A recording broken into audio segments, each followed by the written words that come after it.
Semarak kemeriahan memperingati Hari Kemerdekaan Republik Indonesia ke-80 sangat terasa di bumi Banda Seguguk. Ribuan masyarakat tumpah ruah turun di jalan yang menjadi rute kegiatan guna menyaksikan karnaval budaya yang diselenggarakan oleh pemerintah Kabupaten Ogan Kombring Ilir. Penampilan para peserta pun sangat memukau penonton karena menyajikan berbagai keanekaragaman budaya. Kostum yang unik, lucu, serta atraksi yang sangat indah. Begitu juga penampilan geliat UMKM lokalnya. Senang dan mengikuti karnaval. Oke, ada sendiri kelas berapa? Kelas Yurni, SPD, MPD, Oke, Ibu Yurni, ya, kepala sekolah. SD Muara Baru. Baru-baru. Bu, gimana Bu dengan antusias anak-anak Bu ikut festivalnya Bu?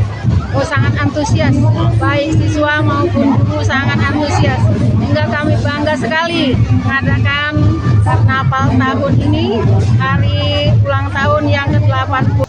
Peserta karnaval ini disambut langsung oleh Bupati Oki Haji Mucandi, berikut Wakil Bupati Supriyanto, serta para istri dan kepala OPD, TNI, dan Polri.